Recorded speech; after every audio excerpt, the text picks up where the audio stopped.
Good morning. Welcome to week 7. What a great job you did last week in creating your own restaurants. I saw a lot of great themes and ideas, and we're going to build upon that this week as we look towards some of the management side of restaurants. And so many of us have eaten in a restaurant before and know the particular positions. I think even some of you in your descriptions of your restaurant talked about the style of service, whether there's a hostess that greets you and takes you to your table or more counter service. So we're fully aware of the service aspects and also that we have to cook food or make drinks or things like that. So thinking a little bit more closely at the management side of it, we do have some math this week, and I do have some operating ratios, and I have it on your screen here because one of the more important parts about running a restaurant is making sure that you have enough money to pay the bills, right? So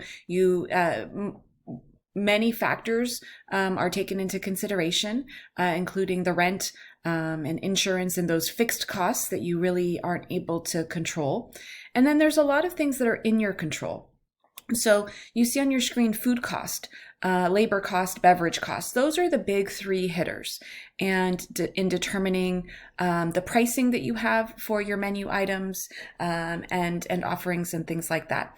And so one of the great things about the exercise is you're going to take the information that you did in this last week and continue upon it to see how successful your restaurant ideas and concepts were.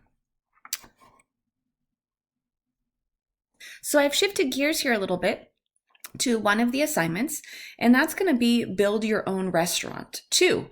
So in the first assignment, you came up with a theme in the market and a couple of menu items I asked you, as well as the pricing of it. And now you're going to see how good you were on the pricing and if that is going to make sense based on the operating ratios that I just showed you. So you're going to pick 3 menu items. Some of you gave me more than 3, so you can pick 3. And the prices that you originally dictated for those items. And then I'd love to see that you research the recipe to determine what ingredients are needed, as well as what the cost is of those ingredients, to be able to determine your food cost percentage. Again, what is the money you're spending to purchase all of the ingredients for the dish, and then divided by what price it was that you sold it for. So I'm going to give you a little example here on the next screen in a moment. So here's a simple spreadsheet that I created based on actually one of the previous semester's submissions. I was actually doing this exercise myself, and then I thought it would be much better of a learning opportunity for you to do it as well.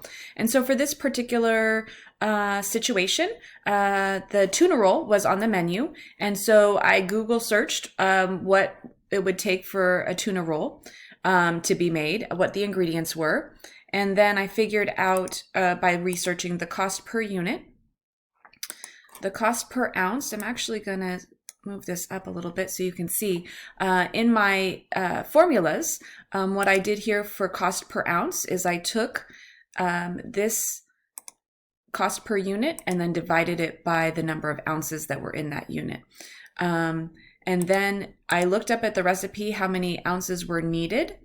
And then this formula here is going to take the amount of ounces needed times the cost per ounce. So as you can see, for sushi rice, it was $1.82 in rice that was needed in order to make this tuna roll dish. I'm going to scroll down. You're going to do that for every single menu or ingredient for your menu item. In this particular case, the recipe I looked up, it was serving 2. And so for 1 serving here, I just took my total amount and I divided it by 2. And the cost for 1 tuna roll was $13.78 to make. And the student had priced it at $60. And so then just taking a simple calculation of the price for 1 unit divided by the sale of 1 unit. So $13.78 divided by 60 gives me a 23% food cost. So pretty good. And so that will be what you will do for your 3 menu items. And lastly, I just wanted to review a link that is within the instructional content for steps of service. And so, sometimes places can have proprietary ways in which they serve. And certainly, I don't think that any one place has a right or wrong way. And so I found this blog several years ago, and it's a person that is a server, and it's his or her opinion on the basics of service. And so I'd love to hear your feedback as well on what you think or agree or disagree. But I really do hope that you enjoy looking at kind of maybe your restaurant experience from a little bit of a different lens by focusing on how important some of these front of house items are into making those numbers that you need to keep the doors open, and how important it is to properly forecast for the business so you don't run out of food and ingredients. You're able to sell the right amount.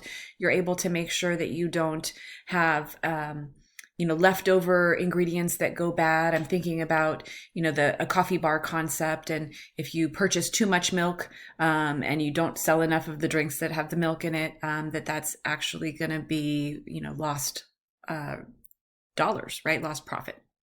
So I look forward to learning with you this week. As always, if you have any questions, please don't hesitate to let me know. And I hope you have a great week.